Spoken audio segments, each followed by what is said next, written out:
O capítulo 1079 de One Piece mostrou finalmente o Shanks entrando num combate real depois de mais de 20 anos de mangá e apresentando pra gente os 3 tipos de hack em seus mais altos níveis. Realmente foi uma exibição e tanto. Vimos também o Shanks usar a mesma técnica de seu ex-capitão Roger, o Kamusari, que certamente foi um golpe tão incrível de se ver que fez até com que a gente ignorasse um detalhe muito importante, que é a definição do nome desse golpe e como ele revela muito mais sobre o Shanks como personagem do que só a sua semelhança com o Rei dos Piratas. Sim, galera, vamos falar mais uma vez sobre o Shanks e dessa vez investigando a fundo todos os poderes que foram mostrados por ele até então, não só nesse capítulo, mas levantando também todos os materiais oficiais que falam sobre os poderes do Shanks até hoje e também como tudo isso se relaciona, como especificamente esse único golpe do Shanks que ele aplicou no capítulo 1079 revela muito mais, muito sobre a sua origem e também sobre os seus ideais de mundo. Se você ficou curioso, lembra de conferir a sua inscrição no canal e balançar o sino de Marineford para sempre saber quando tiver vídeo novo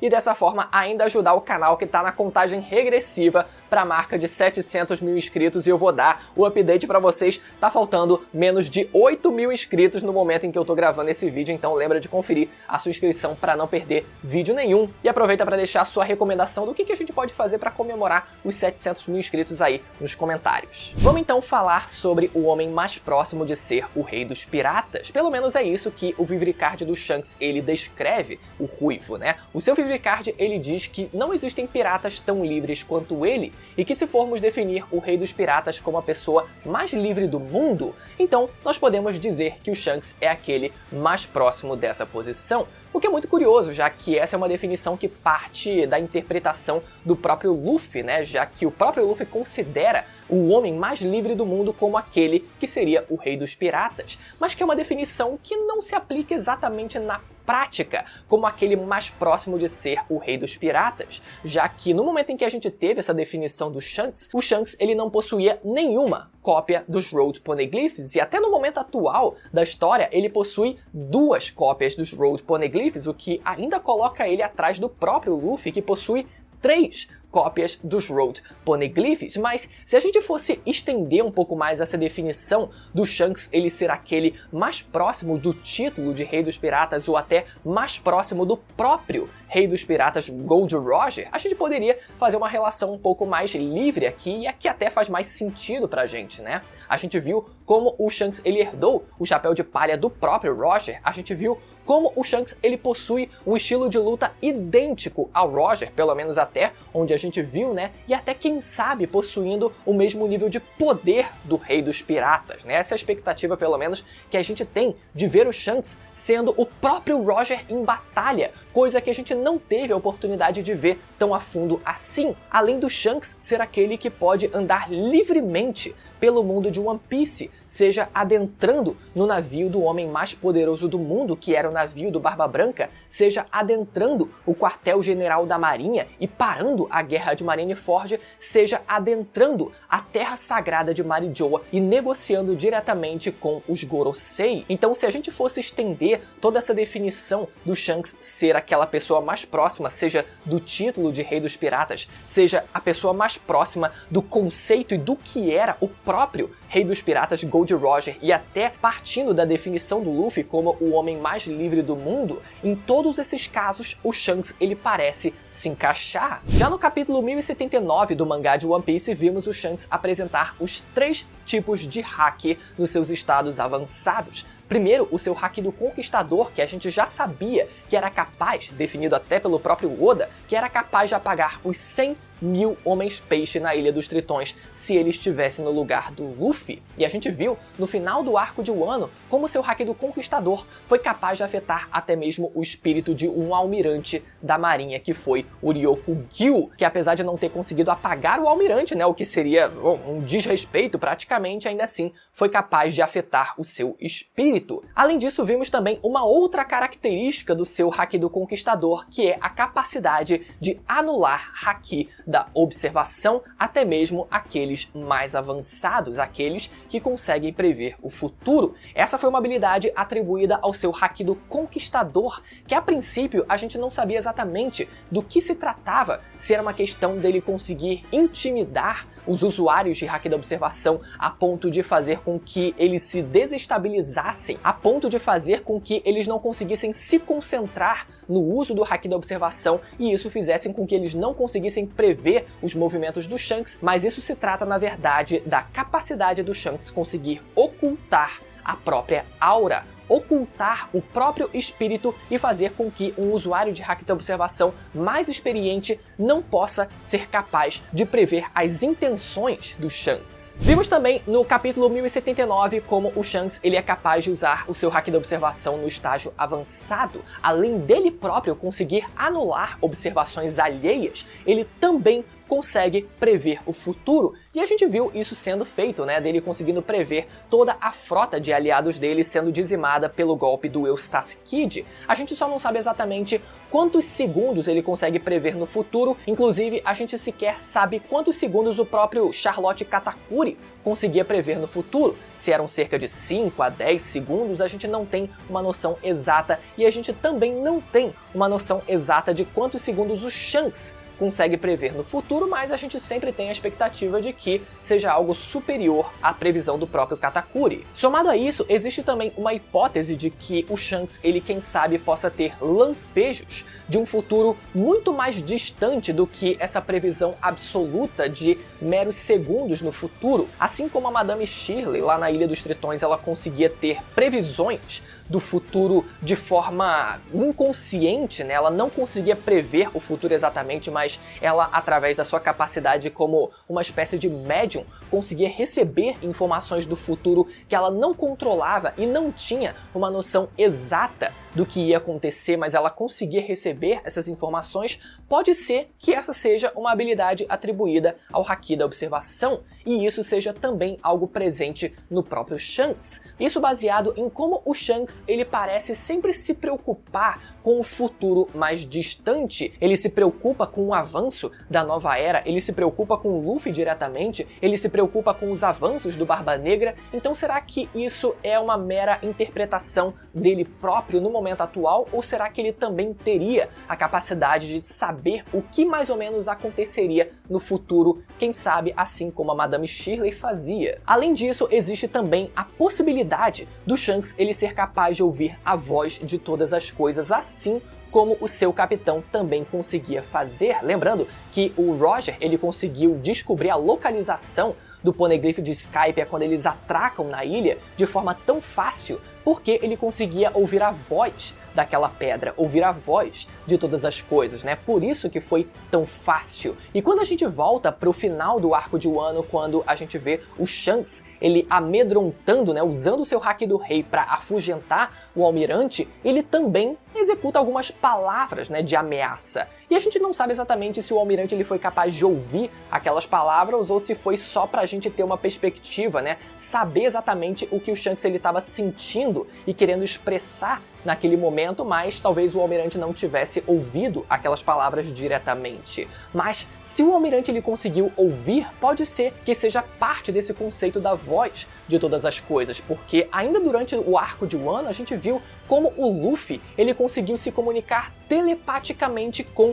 o próprio Momo, depois dele ter sido derrotado pelo Kaido e ter sido arremessado para o fundo do mar. Ele consegue se comunicar telepaticamente com o Momo, porque o Momo ele consegue ouvir a voz de todas as coisas. E o próprio Luffy ele também tem essa habilidade. Então será que o Shanks ele teria conseguido emitir a sua voz em direção ao Almirante? Fica essa possibilidade aí pra vocês. E o terceiro uso de Haki durante o capítulo 1079 e o menos explícito, que foi o Haki do armamento avançado. Quando a gente vê o dano no corpo do Kid, o corpo do Kid estirado no chão, a gente não vê um dano de corte direto no corpo dele, mas sim um sangue saindo pelo seu rosto, pela sua boca, e um dano que parece ter sido interno, o que é uma característica, né, exata do Haki do Armamento na sua forma avançada. Então sim, pode ser que o Shanks ele não tenha tido um contato direto, tenha feito um contato direto com a sua espada no corpo do Kid, mas sim tenha usado do seu armamento avançado também para executar um dano interno no próprio Eustace Kid, finalizando ele de vez e dessa forma fazendo com que o Oda ele tenha conseguido mostrar os 3 usos de Haki do Shanks nas suas formas avançadas. Por que deixar um de fora se ele pode mostrar os 3 na sua forma avançada também de uma vez só? Além disso, o Shanks ele também é um exímio espadachim, carregando a sua espada Grifon para todos os lados como sua fiel companheira, e o curioso disso é que Grifon significa grifo, se a gente for traduzir, e grifo na mitologia é o ser que tem o costume, tem a característica de proteger tesouros, o que é muito curioso, né, quando a gente para pensar que o Shanks ele tem informações muito privilegiadas do mundo de One Piece, como por exemplo a informação sobre, supostamente, a informação sobre a real natureza da fruta da borracha que o Luffy acabou comendo, e quem sabe também sobre a localização do One Piece. A gente não sabe o quanto de informação ele teria recebido do próprio Gold Roger. E daí que surgiu a hipótese, né, do Shanks ele saber a localização do One Piece e dessa forma ele ser o guardião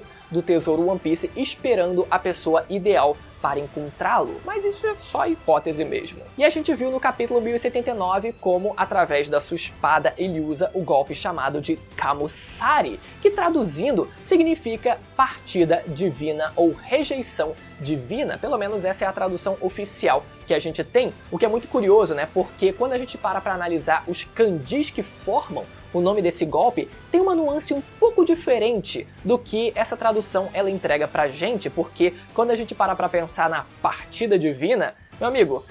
passa muita impressão pra gente de que é um golpe que realmente vai fazer você ir de arrasta pra cima, né? Você literalmente vai encontrar o divino depois de levar um golpe como esse, o que foi o caso, literalmente o caso do Eustace Kid aqui, né? Mas quando a gente para analisar os kanjis em separado, a gente poderia chegar numa tradução que seria evitar os deuses, somando os kanjis de Deus e o kanji de fugir, evitar ou esquivar. E isso faz a gente lembrar de tudo que a gente conheceu sobre a origem do Shanks no filme Red. Pra quem não assistiu o filme, a gente descobriu através dele que o Shanks ele foi encontrado no incidente de God Valley com apenas 1 ano de idade dentro de um baú de tesouros que estava em posse do bando dos Rocks, o que nos leva a pensar, né, à primeira vista, que talvez existia uma relação direta de parentesco entre eles. Mas o contexto do filme leva a gente para outra direção. Os Gorosei se perguntam ao longo do filme se estaria realmente tudo bem eles matarem a Uta, mesmo que ela tivesse o sangue da família Figureland. Mas eles dizem isso baseado na informação de que ela seria filha direta do Shanks.